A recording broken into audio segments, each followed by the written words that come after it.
parler de reggae avec toi. Okay? Aujourd'hui, ce qu'on constate, c'est que les nouveaux qui sont rentrés dans le reggae, là, ils ont du mal à s'imposer.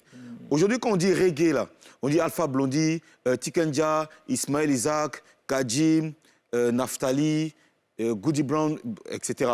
Mais on ne cite pas les jeunes. Pourtant, moi, je connais plein de jeunes qui sortent des projets, qui sortent des singles, ils font les clips, ils font les Massinga, comment ça s'appelle, Tony Bone et tout cela. Ils sortent des projets, mais il n'y a pas ils n'ont pas le succès. Est-ce que c'est pas parce que le reggae n'est plus... On ne sent plus le reggae quand même aussi. Mais comment toi, tu vois ça? Tu sais, le reggae, ce n'est pas une musique là à peu près. C'est une musique qui est là depuis longtemps. Tout le monde connaît le reggae depuis au temps de Bob Marley. Et Bob Marley, le Mohican aujourd'hui, il est toujours, on l'écoute toujours. Voilà. Ses droits d'auteur, c'est trop. Voilà. Donc quand tu viens pour la musique reggae, si tu veux faire la musique reggae, il ne faut pas faire de la peu près, il faut bien travailler. Il faut prendre ça au sérieux. C'est pas comme une musique qu'on a créée maintenant. Moi, je viens trouver qu'il y a déjà le reggae. Donc je ne peux pas venir jouer avec ça. Voilà. Donc, sinon, reggae, c'est pas une musique, c'est pas une musique de mode. Reggae, c'est pas une musique de mode. Mais moi, le reggae va toujours rester, même père son âme, mon jeune frère Diggy Arafat, son morceau reggae là, mais c'est pas la peine. C'est bon. Non, mais quand tu, même c'est trop fort. Ouais. C'est trop fort. Même les Chinois, même là, quand on met le son là, non, ils deviennent fous.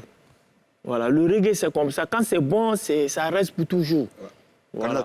Moi, je voulais savoir, qu'est-ce qu'ils pensent du reggae de maintenant? Le reggae de maintenant, moi, je pense que, bon, c'est nous-mêmes, on le sait bien. Moi, je sais, Alpha, il sait, Tiken sait, Fada, il sait, Kajim sait, les autres, là, il sait, Kassi, tout le monde sait ça.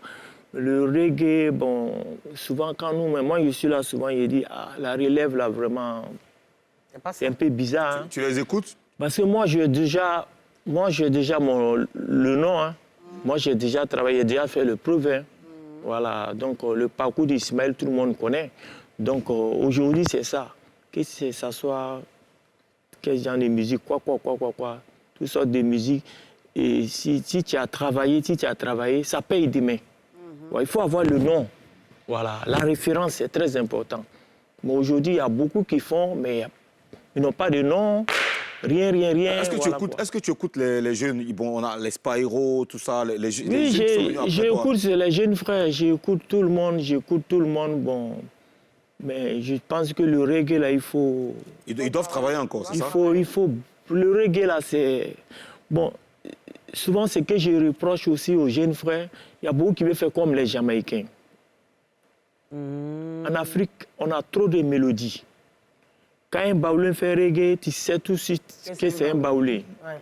Quand un bété fait reggae, tout de suite, tu sais que c'est un bété. On a beaucoup de mélodies. Quand un Djoula fait aussi, on sait. Donc, souvent, quand tu vois des frères qui veulent ressembler aux Jamaïcains, tu ne peux pas les dépasser. Parce que eux, c'est leur culture. Tu ne peux pas faire le reggae comme le Jamaïcain. Dans son style, tu vas le dépasser. Moi, je préfère chanter mon reggae devant des Jamaïcains et ils me regardent jusqu'à... Son reggae est différent. Oui, c'est différent. Mais est-ce qu'Abidjan est toujours la troisième capitale du reggae? Oui, toujours. On est toujours troisième capitale? Toujours. Malgré ce que tu dis là? Toujours. On est toujours. Mais pourquoi tu dis qu'on est troisième capitale? Mais reggae, on a la maîtrise du reggae. Non, mais est-ce que c'est parce qu'il y a beaucoup de personnes qui consomment ou même parce qu'il y a beaucoup d'artistes? Non, c'est pas fait de beaucoup d'artistes. Les artistes ont fait des preuves. Oui. Ouais. C'est pas fait de beaucoup d'artistes. Nous, on maîtrise reggae. Reggae, là, c'est nous manger, c'est nous garba, c'est nous alouko, c'est nous tout. On peut tout prendre dans nos mains. Les gens ont pris le rap dans nos mains en Côte d'Ivoire ici. Ils ont pris le rap, le Sénégal, tout ça, ils ont pris. Mais le reggae, on ne peut pas prendre dans notre main en Afrique. Il n'y a pas.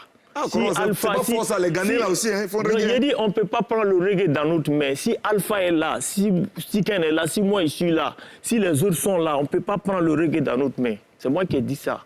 On ne peut pas. Donc on est troisième capitale. On est toujours troisième. Après Londres. Nous sommes les vrais goyens de reggae. Si c'est reggae là, il faut sortir. On est trop près. Voilà. Moi en tout cas, j'adore ceux qui font le J'adore ceux qui font le reggae en langue comme Pablo Youa, Oui. le vieux père qui fait les masters en Pablo France. Youa, ce qu'il fait là, c'est bien.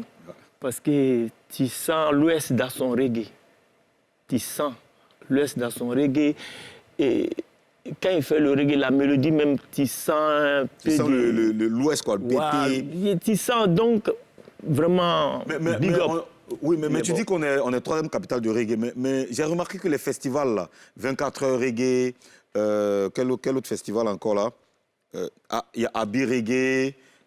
En fait, les festivals n'ont pas autant d'engouement qu'on le souhaite. Quand tu vas dans les festivals reggae en Côte d'Ivoire, il n'y a vraiment pas le boom là qu'on souhaite là. Oui, mais... Pourtant, on est troisième capitale hein, du monde. Oui, mais peut-être ça, c'est l'organisateur, ceux qui organisent. Peut-être c'est ça. Sinon, même si c'est le reggae même là, nous, on fait ça bien. Ça, c'est sûr, on fait ça bien. Voilà. D'accord. S'il y a Alpha devant, nous, on est derrière, nous, on fait ça bien. Voilà. Est-ce que tu as un conseil à donner aux plus jeunes? Tu vas donner un conseil aux plus jeunes, mais ce sera juste... parce que le conseil que tu vas donner, là, c'est ça qui va leur permettre de se repositionner. Parce qu'il faut qu'on ait les Alpha Blondy, les Ismaël Isaac, tout ça après encore. Il ne faut pas que... Oui, voilà. Oui. Moi, c'est ce côté-là que moi, j'ai peur, quoi. Tu vas leur donner le conseil. Oui, mais comme tu parlais des jeunes frères, parce que moi, à l'époque, on nous poussait. Quand j'avais des producteurs, puis tu fais le premier album, même si ça marche pas, deuxième, troisième, quatrième, cinquième, ils croient toujours en toi. Donc, te pousser à chaque fois. Et puis, paf, un jour, ça prend. Mais aujourd'hui, là, les jeunes, que ce soit reggae, que ce soit d'autres musiques, là, aujourd'hui, il n'y a pas ça. Aujourd'hui, c'est le vrai business. Ouais. Quand il est avec toi, c'est l'argent. Quand il n'y a pas l'argent, il te donne d'eau. Donc, la musique aujourd'hui, c'est comme ça. Ça fait qu'aujourd'hui, les CD ne marchent pas. Et il y a plein de choses. Nous, avant, là, quand on sort, à l'époque, on sort notre album, en une semaine, on peut vendre 100 000. Mais il y a une question qui est cruciale. Voilà, donc c'est pas... Une question qui est cruciale. Vous dites qu'à vos temps, on vous a poussé pour réussir. Oui, beaucoup. Mais est-ce que vous, les anciens, est-ce que vous poussez les plus jeunes aussi à réussier? Oui, pourquoi pas. Parce que les plus jeunes aussi se plaignent. Ils disent que les anciens, là, ils font rien pour nous. On est là, on se débat. Moi, j'ai produit des jeunes. J'ai produit des jeunes... Quand ils ont commencé à fermer les maisons de distribution, ils ont fermé, c'est là qu'on a arrêté. Sinon, moi, j'ai mon studio d'enregistrement. Oui, je sais, tu as un studio chez toi. Mon studio d'enregistrement, j'ai produit beaucoup de jeunes. Hein.